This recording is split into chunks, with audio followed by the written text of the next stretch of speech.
ఓటమి తర్వాత మొదటిసారి చంద్రబాబు ఇంటికొచ్చి జగన్ ఏం చేశారో తెలిస్తే షాక్ అవుతారు. మరి నారా చంద్రబాబు నాయుడు చేతిలో తుక్కుగా ఊడిపోయాడు జగన్మోహన్ రెడ్డి. దీంతో చంద్రబాబు ఇంటికి వెళ్లి ఆయనకి శుభాకాంక్షలు అందించడానికి జగన్మోహన్ రెడ్డి వెళ్ళినట్టుగా అయితే సమాచారం. తమ ప్రభుత్వం తరపు నుంచి, అంటే తమ యొక్క అధికార పార్టీ అయిన వైసీపీ నుంచి చంద్రబాబు నాయుడికి శుభాకాంక్షలు అందించడానికి జగన్మోహన్ రెడ్డి స్వయంగా తను మాత్రమే వెళ్లారు. సో నారా చంద్రబాబు నాయుడుతో ప్రత్యేకంగా ఆయన సమావేశమయ్యారు.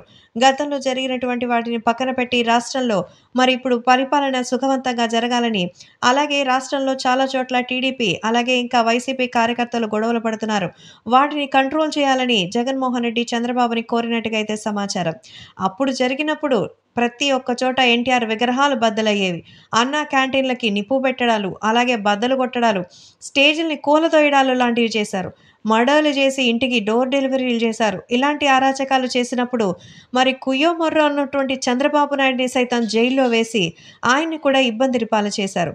సో ఇప్పుడు జగన్మోహన్ రెడ్డి వచ్చి తమ నాయకుల మీద, కార్యకర్తల మీద దాడులు జరుగుతున్నాయని, మరి ఇప్పుడు చంద్రబాబు గారు ప్రమాణ స్వీకారం చేయబోతున్న సందర్భంగా శుభాకాంక్షలు అందించి ఇవన్నీ కూడా కొన్ని కోరికలైతే చెప్పినట్టుగా తెలుస్తోంది.